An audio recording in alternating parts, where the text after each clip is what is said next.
Yep.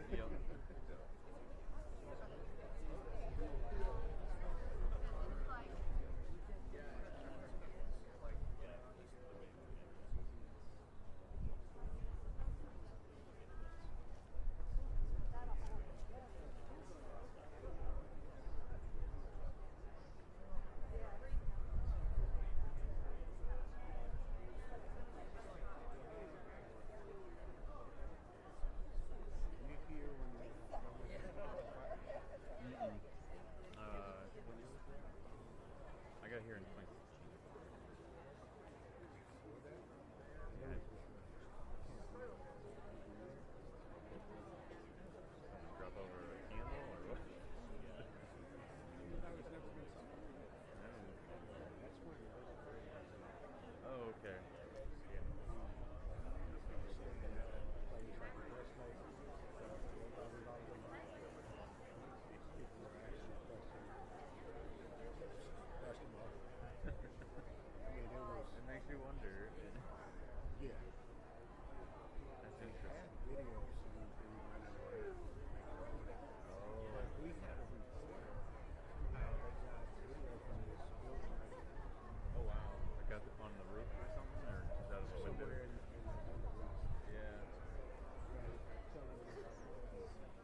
Good morning, everyone. I'm Ron Starner with Site Selection Magazine, here to present a very distinctive honor to the state of Texas, and specifically Governor Greg Abbott this morning.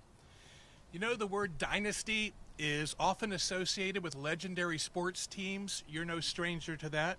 You may recall the Dallas Cowboys of the 70s and the 90s, the San Antonio Spurs of the 2000s, and the Houston Comets of the WNBA, won the very first 4 WNBA titles in the late 90s.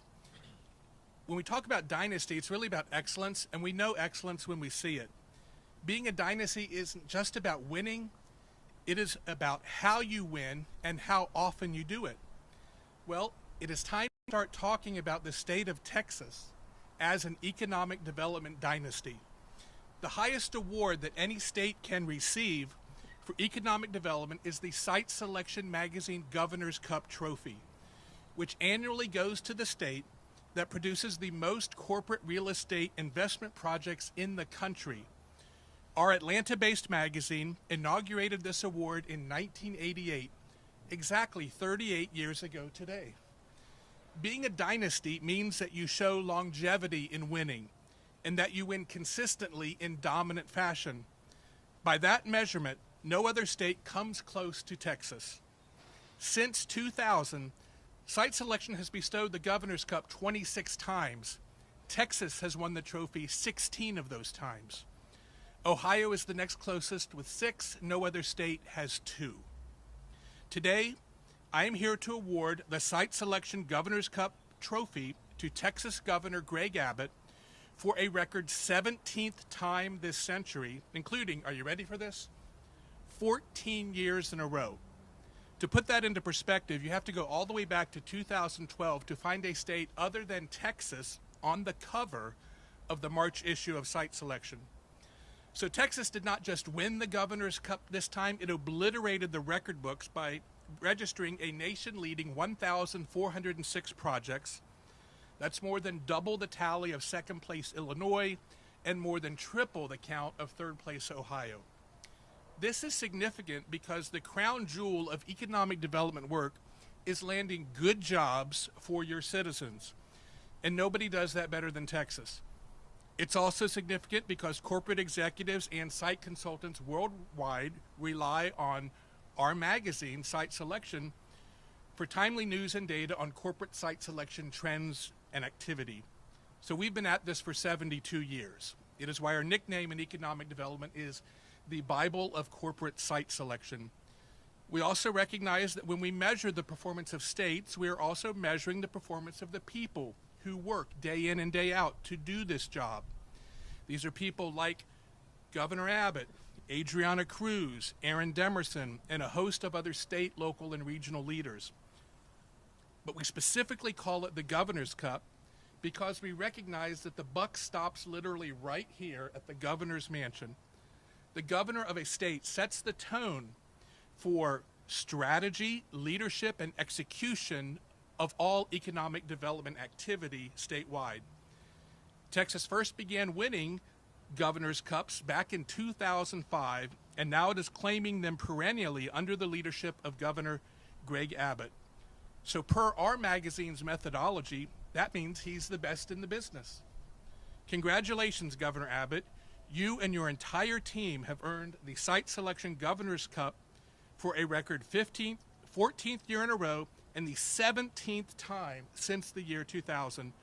The dynasty continues. That's awesome. Here, hold up on your side.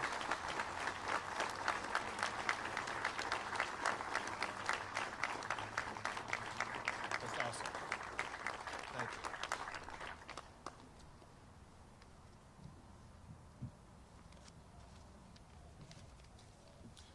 Well, Ron, thank you very much. And a couple of things. One is it looks like Texas is going to have to get a bigger table to accommodate all of these trophies.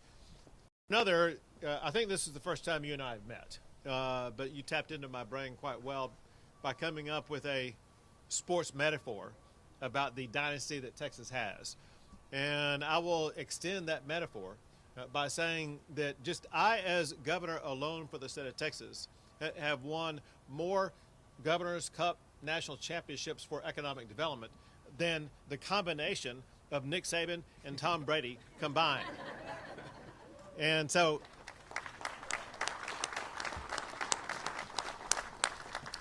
I need to be the one in that duck commercial that Nick Saban is in, but one of these days. On behalf of the state of Texas, we're proud to have you here. I want to let you know that one reason why Texas continues to win these is because we have weather like this every single day that attracts people to this state. But more so than that, we, as you point out, have the best team in America. And that team is broad and substantial, and I want to recount just a little bit of it real quick. Obviously, we have with us what would be our national and international ambassador behind me, and that is the Texas Secretary of State, Jane Nelson. But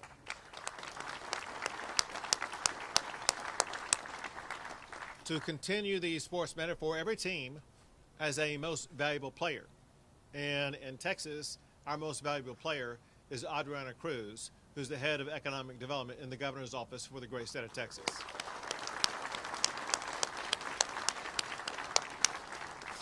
But she knows that she has a team filled with great teammates, probably nobody else more important to ensure that Texas remains first and foremost among states across the entire world, and that is the head of the Texas Economic Development Corporation, Aaron Demerson. Aaron, thank you.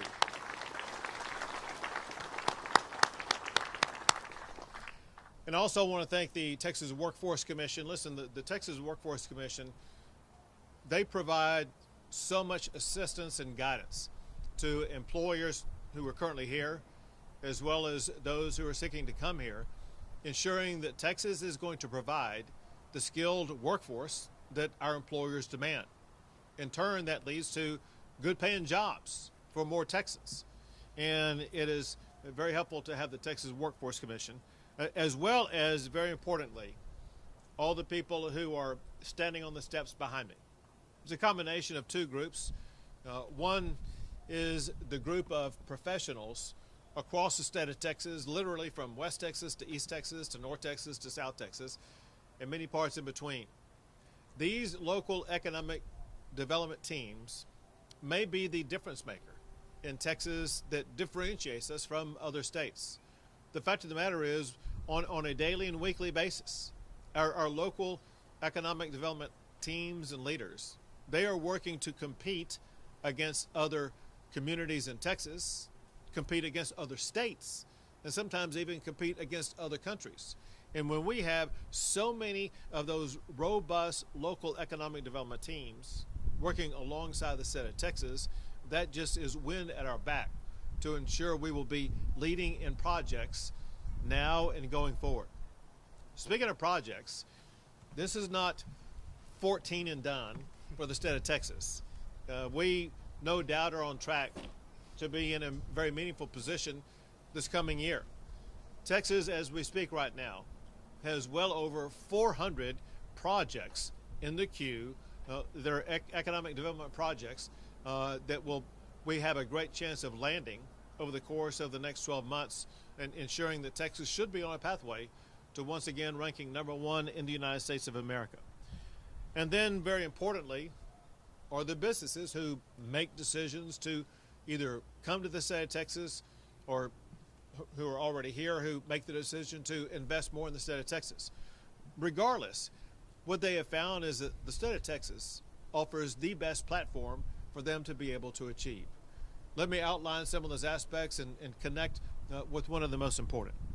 Because of these businesses, because of what we've done economically, Texas ranks #1 in the United States for the most new jobs, #1 for the most new economic development projects, #1 in the United States for the most capital investment.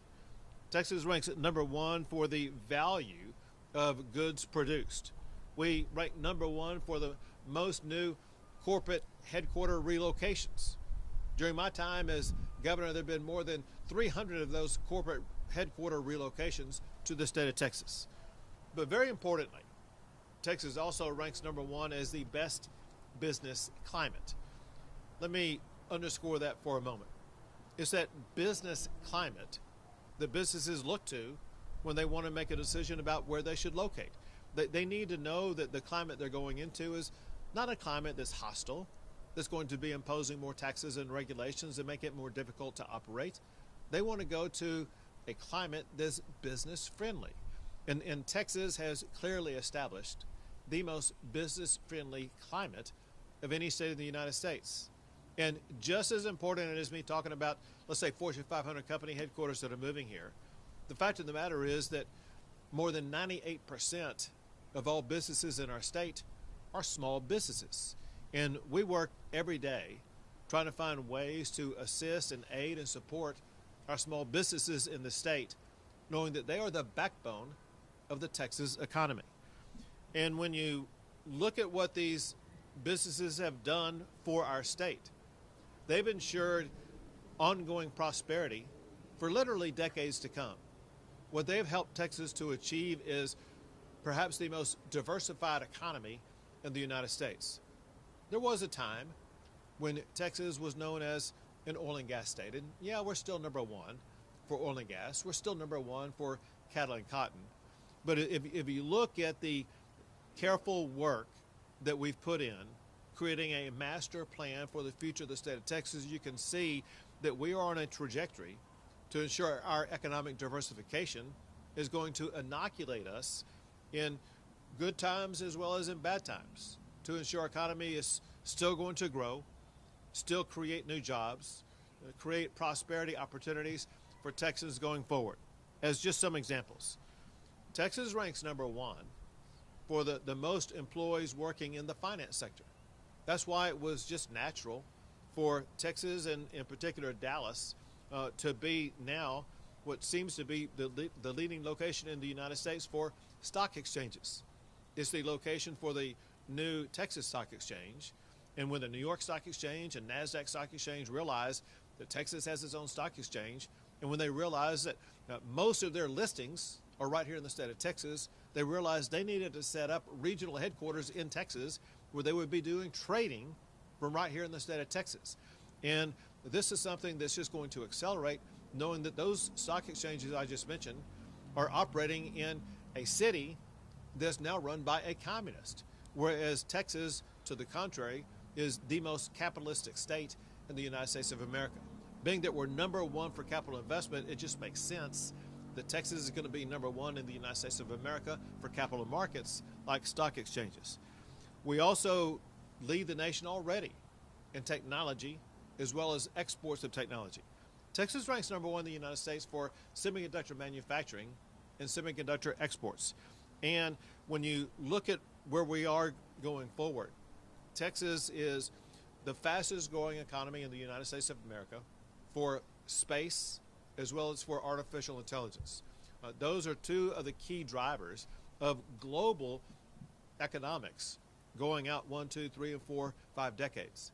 Texas is the best positioned state for all of those, especially when you take into consideration that everything that's being built in the United States of America depends upon one source of power, and that is electricity. Texas also happens to rank number one in the United States for electricity generation, so much so, Texas produces more electrical generation than the second and third states combined. There is no state that's better designed or better positioned than the state of Texas economically now and going forward. And so the dominance that you're talking about, the dynasty that you're talking about, Texas is well positioned to ensure that dynasty continues for generations to come in the state of Texas. But again, the success we have achieved today would not exist without the people behind me and their peers across the state who work with us to ensure Texas remains the best state in America to do business. Thank you all very much.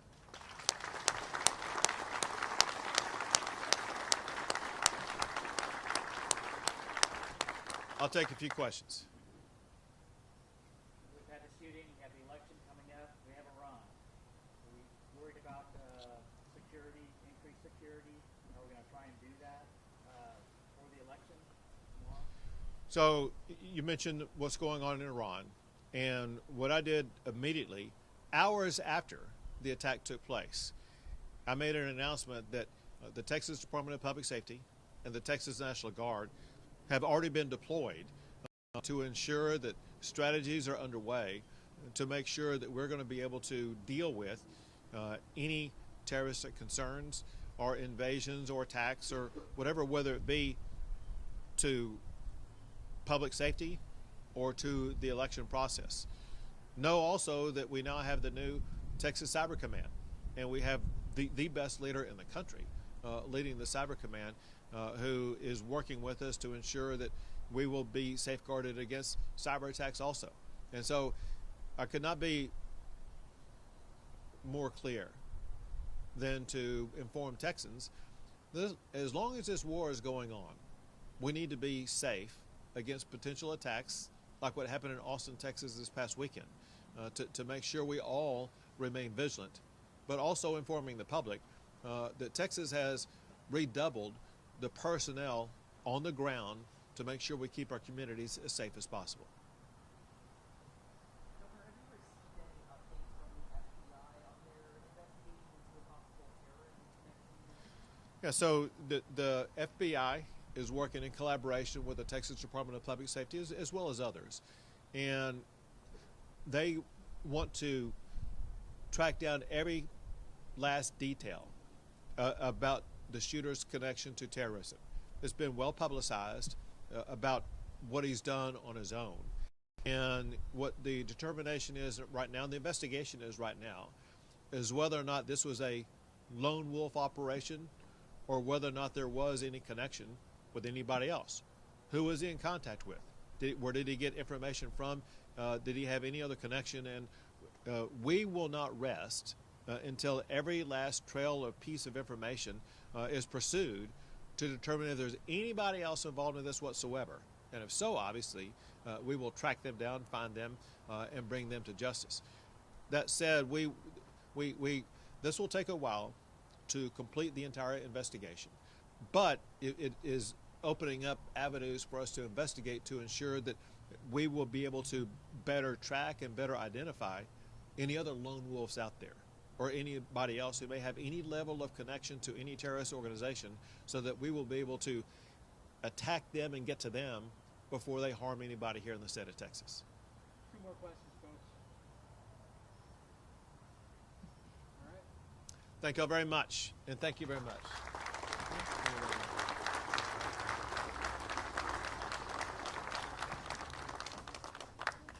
Thank you all very much. What a great job.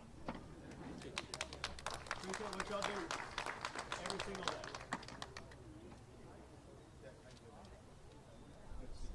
Thank you. Thanks for being here. Looks people like in the back, they're getting all the heat from the sun. We'll get you out of the sun real quick. Good to see you. I have to run to Harlingen, Texas real quick. But all the best to you. Keep up the great work. Keep up and maintain the connections with Adriana, with Aaron, with our entire team. One thing I didn't explain out here, but one thing I know that's part of our secret sauce is that we make ourselves available to every business, whether you're here or whether we're trying to attract you. And we want to learn about the business, find ways in which we can help them, knowing that when they succeed, Texas succeeds. So thank you for being a part of that very important process. Take care.